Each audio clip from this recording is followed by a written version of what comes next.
नमस्कार बच्चों, स्वागत आप सभी का आपके अपने YouTube चैनल में। अगर आप कक्षा 12 के विद्यार्थी हैं तो इस वीडियो को आपको कंप्लीट देखना है। और आज के इस वीडियो में मैं आपको कक्षा 12 राजनीतिक विज्ञान पॉलिटिकल साइंस का एक ऐसा पेपर बताने वाला हूं जो आपके बोर्ड परीक्षा 2022 में आने वाला है। तो एग्जाम से पहले इस कंप्लीट पेपर को आपको अच्छे से तैयार करना है। और अगर आपको राजनीतिक विज्ञान में पूरे में से पूरे नंबर लाने हैं तो ये कंप्लीट पेपर है, ये पूरा पेपर आपको अच्छे से तैयार करना है। तो सबसे पहले आप पेपर में आप देख सकते हैं, आपको सबसे पहले खंड ए दिया गया है। और खंड ए यानी पार्ट ए, और पार्ट ए के अंदर यहाँ पर प्रश्न संख्या 1 आपको दी गई है।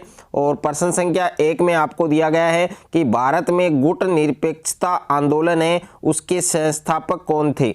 तो ये आपको बताना है कि भारत में गुट निरपेक्षता आंदोलन है, उसके संस्थापक, उसके फाउंडर है वो कौन थे। ओके। और उसके बाद में प्रश्न संख्या 2 है आपके कि श्रीलंका के उग्र तमिल संगठन का नाम क्या था। तो श्रीलंका के उग्र तमिल जो संगठन है, जो ऑर्गेनाइजेशंस है, उसका क्या नाम था वो आपको बताना है। और तीसरा प्रश्न है आपके कि आंतरिक रूप से विस्थापित जन किसे कहते हैं, कि आंतरिक रूप से जो विस्थापित जन है वो किसे कहा जाता है। और उसके बाद में प्रश्न संख्या 4 है आपके कि भारत ने क्योटो प्रोटोकॉल है उस पर हस्ताक्षर कब किया। तो ये भी आपको अच्छे से करना है। और उसके बाद में प्रश्न संख्या 5 है आपके कि लोकसभा के पहले आम चुनाव में 16 सीटें जीतकर कौन सी पार्टी दूसरे स्थान पर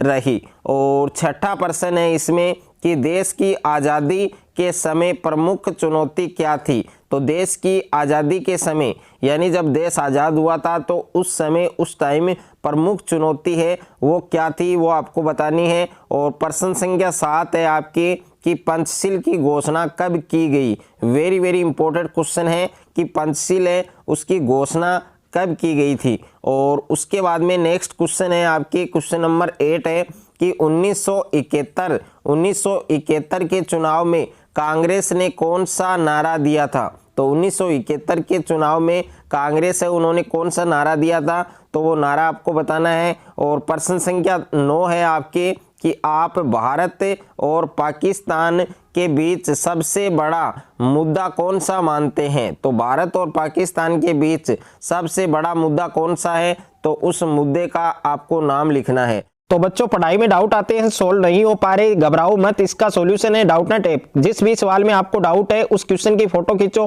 क्रॉप करो और 5 सेकंड के अंदर आपको उसका वीडियो सॉल्यूशन मिल जाएगा, वो भी बिल्कुल फ्री में। यानी अब आप पूछिए अपने अनलिमिटेड सवाल कहीं भी कभी भी। अब चाहे आपका सवाल 6ठी से 12वीं IIT JEE नीट या फिर CBSE यूपी बिहार राजस्थान या अन्य किसी भी स्टेट बोर्ड का हो, कोई भी सब्जेक्ट हो, physics chemistry math biology science, आपके सभी सवालों के जवाब मिलेंगे केवल डाउटनेट ऐप पर। साथ ही डाउटनेट ऐप पर चल रही है क्लास 9वीं से 12वीं IIT JEE नीट के बच्चों के लिए ऑनलाइन क्लासेस, जिनका हिस्सा बनकर देश के सभी राज्यों से बच्चे लेकर आए रैंक फर्स्ट। तो आज ही डाउटनेट ऐप इंस्टॉल करो, अपने सभी डाउट भगाओ और टॉप रैंक ले आओ।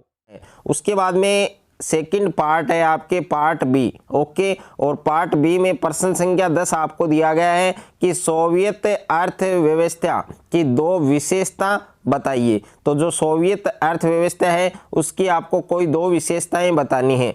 और प्रश्न संख्या 11 है आपके कि अंतर्राष्ट्रीय संगठन की आवश्यकता के 2 कारण बताइए। तो अंतर्राष्ट्रीय जो संगठन है, अंतर्राष्ट्रीय जो ऑर्गेनाइजेशंस है, उसकी आपको आवश्यकता के कोई 2 रीजन आपको लिखने हैं। और उसके बाद में प्रश्न संख्या 12 है आपके कि सुरक्षा के 2 पारंपरिक तरीके समझाइए। तो सुरक्षा है उसके कोई 2 पारंपरिक जो तरीके हैं वो आपको लिखने हैं। और प्रश्न संख्या 13 है आपके कि भारत के जिम्मेदार नागरिक के रूप में आप पर्यावरण की सुरक्षा के लिए किन 2 उपायों को सुझाना पसंद करेंगे।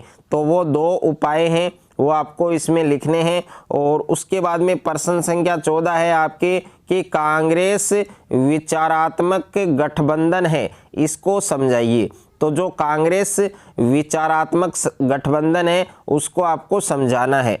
और उसके बाद में प्रश्न संख्या 15 है आपके कि निम्नलिखित का सही जोड़ा मिलाइए, यानी इसको आपको सुमेलित करना है, जिसमें पहला है आपको दिया गया है कि बांग्लादेश युद्ध ये कब हुआ था, और दूसरा है आपके कारगिल संघर्ष, और तीसरा है आपके चीन का आक्रमण, और 4 नंबर है आपके पाकिस्तान का युद्ध। ओके, तो इसकी जो सन है, जो डेट है वो दे रखी है, तो सही आपको मिलाना है। और उसके बाद प्रश्न संख्या 16 है आपके कि निम्नलिखित पर संक्षिप्त टिप्पणी लिखिए, जिसमें पहला है आपके सुरक्षा परिषद और दूसरा है आपके विश्व बैंक। तो इन दोनों पर आपको टिप्पणी लिखनी है। और उसके बाद प्रश्न संख्या 17 आपको दिया गया है कि किसी राष्ट्र का राजनीतिक नेतृत्व किस प्रकार उस राष्ट्र की विदेश नीति पर प्रभाव डालता है, समझाइए। कि किसी राष्ट्र का जो राजनीतिक नेतृत्व है वो किस प्रकार उस राष्ट्र की विदेश जो नीति है उस पर प्रभाव डालता है, उस पर इफेक्ट डालता है, तो ये आपको समझाना है। और उसके बाद पार्ट सी दिया गया है आपको, और पार्ट सी में आपको प्रश्न संख्या 18 है कि सोवियत संघ के विघटन के कारणों का वर्णन करें। जो सोवियत संघ है उसके विघटन के कारण हैं उनका आपको वर्णन करना है। और उसके बाद प्रश्न संख्या 19 है आपके कि भारत के राजनीतिक मानचित्र में निम्नांकित को दर्शाइए। तो भारत का जो राजनीतिक मानचित्र है उसमें आपको दर्शाना है, जिसमें पहला है आपके कि देश के विभाजन से प्रभावित 2 राज्य, तो जो देश है उसके विभाजन से प्रभावित 2 राज्य, और दूसरा है आपके ऐसे 2 ऐसे राज्य जो पहले संघ शासित राज्य थे।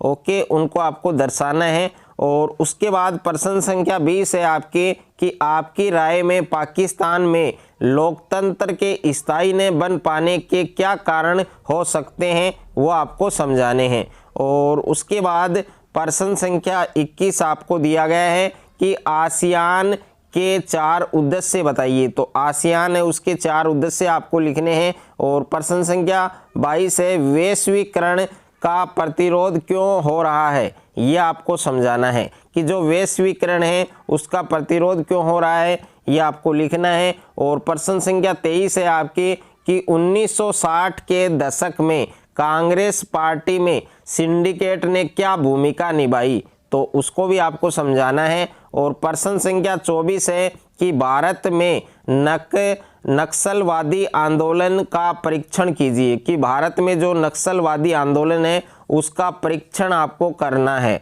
और उसके बाद प्रश्न संख्या 25 है आपके कि चिपको आंदोलन के मुख्य कारणों को स्पष्ट कीजिए। जो चिपको आंदोलन है उसके मुख्य जो कारण हैं उनको आपको स्पष्ट करना है। और प्रश्न संख्या 26 है आपके कि भारत में क्षेत्रीय आकांक्षाएं लगातार उभर रही हैं, अतः इसे दूर करने के लिए आप क्या सुझाव देंगे। तो कौन कौन से सुझाव आप दे सकते हैं उसमें लिखने हैं आपको।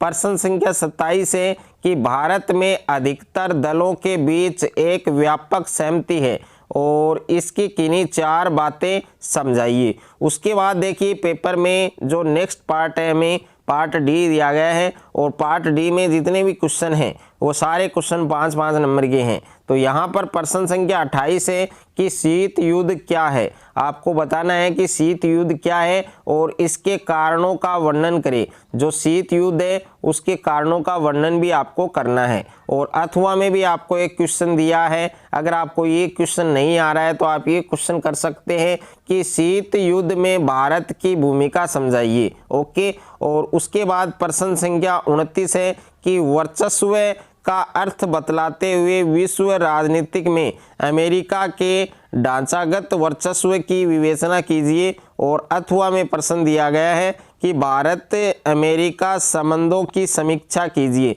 तो भारत अमेरिका के जो संबंध हैं उनकी आपको समीक्षा करनी है। और उसके बाद प्रश्न संख्या 30 है आपके। प्रश्न संख्या 30 में हरित क्रांति क्या थी, आपको बताना है कि हरित क्रांति है वो क्या थी और हरित क्रांति के परिणाम बताइए। और इसके अथवा में क्वेश्चन दिया गया है कि योजना आयोग के गठन एवं कार्यों का वर्णन करें। जो योजना आयोग है उसके गठन और उनके जो कार्य हैं उनका वर्णन करना है। तो इस प्रकार से ये पूरा पेपर है जो मैंने आपको अच्छे से समझाया है और ये पूरा पेपर आपको अच्छे से तैयार करना है। अगर मेरा ये वीडियो आपको अच्छा लगे तो वीडियो को ज़्यादा से ज़्यादा लाइक करें, दोस्तों के साथ शेयर करें और चैनल पर आप नए हैं तो चैनल को सब्सक्राइब कर लीजिए, साथ में नोटिफिकेशन बेल को प्रेस कर लीजिए।